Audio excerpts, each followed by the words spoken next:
Bonjour Daphné. Bonjour Ben. Bonjour à tous. Alors Gérard Collomb a déclaré ce matin sur Europe 1 que le remaniement gouvernemental sera annoncé dans la journée. Et bien maintenant c'est à mon tour de faire une déclaration officielle sur Europe. Voilà, je profite du direct.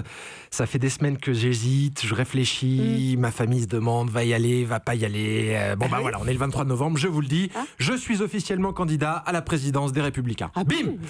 Alors c'est vrai que j'ai longtemps... J'ai pas vu le rapport tout de suite. J'ai longtemps hésité parce que président c'est chaud quand même, hein, c'est beaucoup de pression. C'est chaud. Déjà moi quand j'étais président du syndic de mon immeuble, j'ai frôlé le burn-out.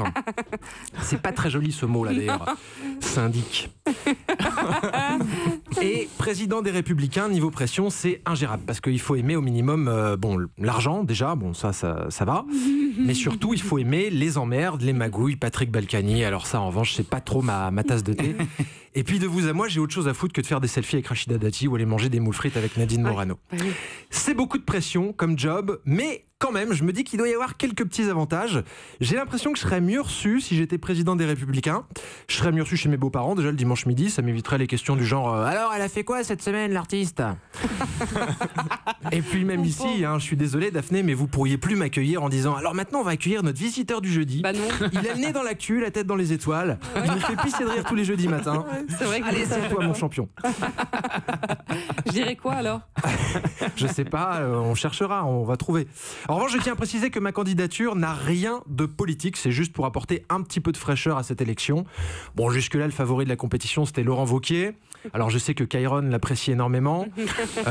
Je remets absolument pas en cause ses compétences. Moi, c'est juste son nom qui me pose problème. Parce que dans la tête des Français, Laurent Wauquiez, c'est le gars qui fait des jeux de mots à la télé et qui anime les grosses têtes. Voilà. C'est pas le gars qui dirige un parti. Les gens vont être complètement perdus s'il est élu. C'est comme Bruno Le Maire, je suis désolé, mais c'est pas un nom de ministre. Bonjour, je vous présente Monsieur Le Maire, ministre de l'économie et des finances. C'est trop compliqué. Bonjour, je vous présente le maire de Rodez. Oui, là, d'accord, là, voilà, c'est clair. D'une manière générale, je trouve que les gens qui ont un nom qui ressemble à celui d'un animateur de télévision ou qui portent le nom d'une autre profession que la leur devraient pas être en mesure d'exercer des fonctions politiques de premier plan. Ça devrait être inscrit. La semaine prochaine, nous recevrons le ministre des Affaires étrangères, Jean-Michel Charcutier. Non, voilà, non. Monsieur Charcutier, mettez-moi 2 tranches de jambon et 4 saucisses de Francfort. Ça, oui. Là, d'accord, voilà, là, ça fonctionne. J'ai de la mortadelle aussi, oui. Voilà, va pour une tranche de mortadelle. Je vous en mets 2. Oui, d'accord, ça va. On a compris.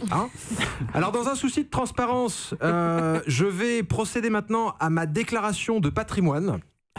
Je possède donc un patrimoine qui est évalué à 4 700 €, essentiellement sur mon livret A, auquel il faut ajouter aussi la valeur de mon patrimoine immobilier, puisque je suis propriétaire d'un sani-broyeur à Grenoble,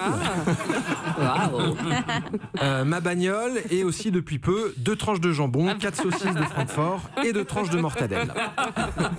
Mon programme est simple et s'intitule 10 mesures pour faire rire les Français, parce que quitte à échouer à redresser le pays, à inverser la courbe du chômage et à mettre fin à la crise, autant que ce soit en rigolant. Et contrairement à mes prédécesseurs, je tiendrai mes engagements et mes promesses. D'ailleurs, pour prouver ma bonne foi, certaines mesures prendront effet dès le jour de mon élection. Jean-François Copé aura l'obligation de se présenter aux réunions du parti en patin à roulettes. Christian Estrosi n'aura plus le droit de faire de séance d'UV et Laurent Wauquiez co-animera les grosses têtes avec Chevalier et Las Palais. Ah, super. Voilà, je vous invite donc à voter en masse pour moi au premier tour le 10 décembre. En attendant, je vous dis à la semaine prochaine. Europe 1.